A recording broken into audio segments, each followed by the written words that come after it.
Pendant 20 ans, les territoires de l'actuelle Belgique n'étaient ni belges, ni autrichiens, ni néerlandais, mais français. Entre 1795 et 1815, nos régions ont été intégrées à la République, puis à l'Empire, comme de simples départements, au même titre que le Pas-de-Calais, la Savoie ou la Corrèze.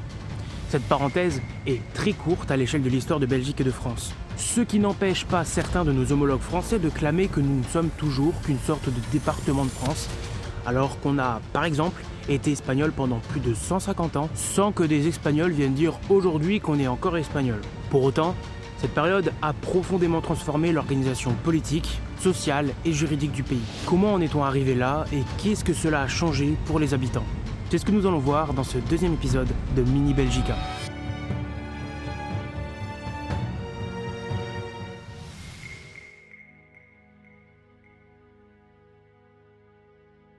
Lorsque la Révolution française éclate, les Pays-Bas autrichiens, donc l'essentiel de l'actuelle Belgique, se trouvent aux frontières directes d'une Europe bouleversée.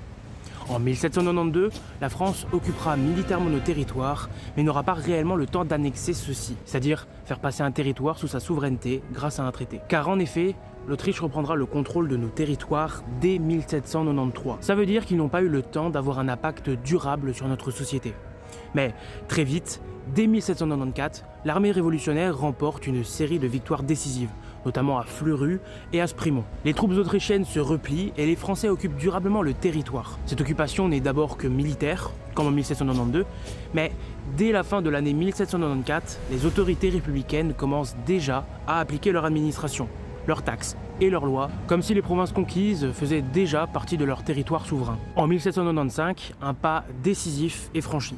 La Convention nationale décrète l'annexion pure et simple des Pays-Bas autrichiens et de la Principauté de Liège. Il ne s'agit donc plus d'un territoire contrôlé, mais d'un nouveau morceau de France ajouté. Les anciennes principautés historiques, le Brabant, la Flandre, le Hainaut, le Namur, le Luxembourg, sont dissoutes. À la place, Paris instaure des départements au modèle français. La Dyle, l'Escaut, la Lys, Jemappes, l'Ourthe, la Sambre-et-Meuse, bref.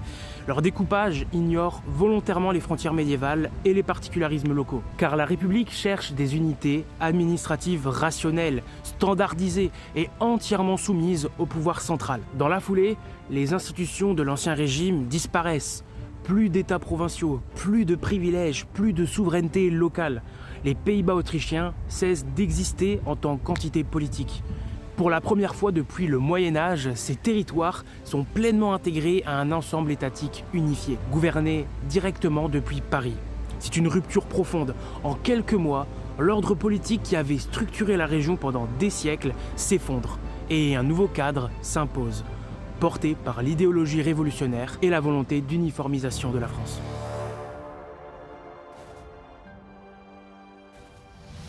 L'annexion française ne se limite pas à un changement de drapeau. Elle transforme en profondeur la vie politique, sociale et économique des habitants.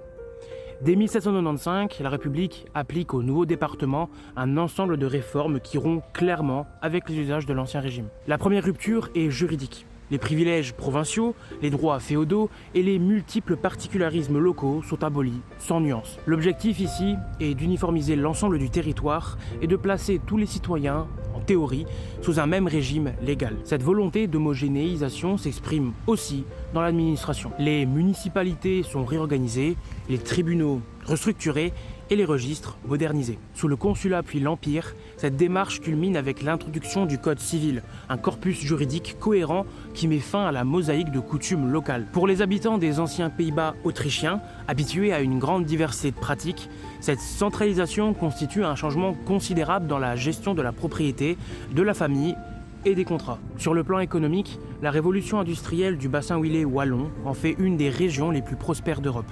Si avant ça, le protectionnisme des pays voisins et les barrières douanières étaient un obstacle pour le peuple belge, l'ouverture du marché français fut une aubaine pour l'industrie wallonne et l'éradication des produits anglais du marché européen fut un autre boost pour les industries belges, mais aussi pour le port d'Anvers qui profitera grandement du blocus continental. Cependant, cette modernisation s'accompagne aussi de mesures beaucoup moins populaires.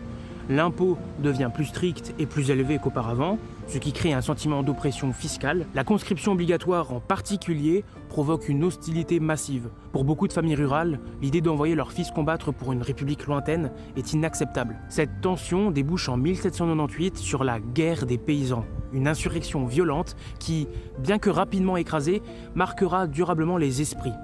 Pour vous donner une idée, dans l'équivalent de la province de Liège de l'époque, 6% de la population aura trouvé la mort sur le front. L'Église catholique, très influente dans nos territoires à cette époque, sera combattue par l'administration française. La séparation entre l'Église et l'État y est forcée, des couvents sont fermés, l'université de Louvain est elle aussi fermée, ainsi que des collèges tenus par des religieux. Les propriétés du clergé sont vendues, l'exercice du culte est réglementé. Les catholiques de nos régions ne seront donc pas ravis de ces mesures drastiques. Dans le même temps, la présence française influence la vie quotidienne. Le français devient la langue de l'administration. Les élites locales s'acculturent progressivement et de nouveaux usages juridiques et sociaux s'imposent. Routes, ponts et infrastructures sont améliorés, tandis que le commerce se réorganise autour d'un cadre plus rationnel. Ce mélange d'avancées et de contraintes crée une situation ambivalente. Les réformes modernisent le territoire, mais elles sont appliquées sans concertation, souvent contre la volonté des populations locales. En l'espace de quelques années, la société belge change donc en profondeur, prise entre un projet de modernisation ambitieuse et les réalités d'une domination imposée par la force.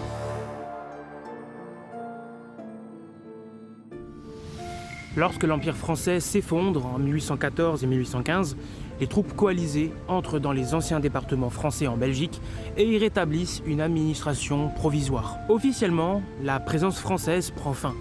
Mais pourtant, contrairement à d'autres épisodes d'occupation dans l'histoire européenne, la rupture n'entraîne pas un retour à un ordre ancien. En réalité, une grande partie des réformes françaises s'est enracinée suffisamment profondément pour être conservée, adaptant le territoire à un cadre moderne qui préfigurera la Belgique indépendante. L'une des survivances les plus marquantes est le système juridique. Le code civil, appliqué dès le consulat, a uniformisé les règles relatives à la propriété, à la famille et au contrat. Et même après l'union avec le Royaume des Pays-Bas, puis après la Révolution belge de 1830, ce code demeure la base du droit privé. À cela s'ajoute la Déclaration des droits de l'homme et du citoyen. D'ailleurs, il est intéressant de noter que la Belgique est l'une des rares régions conquises où, après le départ des Français, ces différents droits ne seront jamais remis en question. L'héritage administratif est tout aussi important.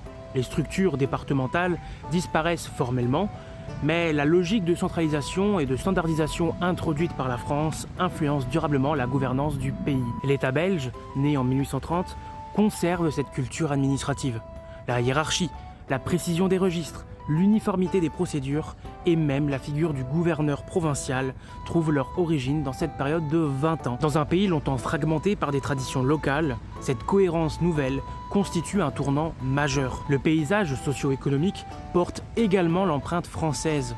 Les routes, les ponts et les axes de communication modernisés sous le Directoire puis sous l'Empire facilitent les échanges et préparent indirectement le décollage industriel du 19e siècle. De nombreuses élites locales formées à l'école administrative française poursuivent leur carrière sous le Royaume-Uni des Pays-Bas puis sous la Belgique indépendante, assurant une continuité intellectuelle et technique. Enfin, l'influence culturelle est profonde. L'usage du français s'étend dans les élites urbaines, non seulement comme langue administrative, mais aussi comme vecteur de prestige social. Cette évolution jouera un rôle déterminant dans les tensions linguistiques du 19e siècle. Mais elle montre aussi surtout la profondeur du changement culturel opéré entre 1795 et 1815. Ainsi, même si la période française fut courte, elle laisse derrière elle une architecture administrative, juridique et sociale qui façonne encore aujourd'hui le fonctionnement de la Belgique contemporaine. L'occupation a pris fin, mais les structures qu'elle a implantées demeurent.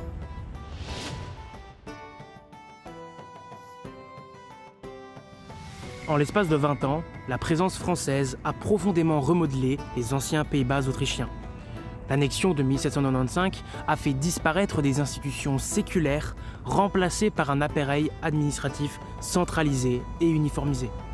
Les réformes juridiques, fiscales et sociales ont bouleversé le quotidien des habitants, suscitant à la fois modernisation, résistance et parfois révolte ouverte.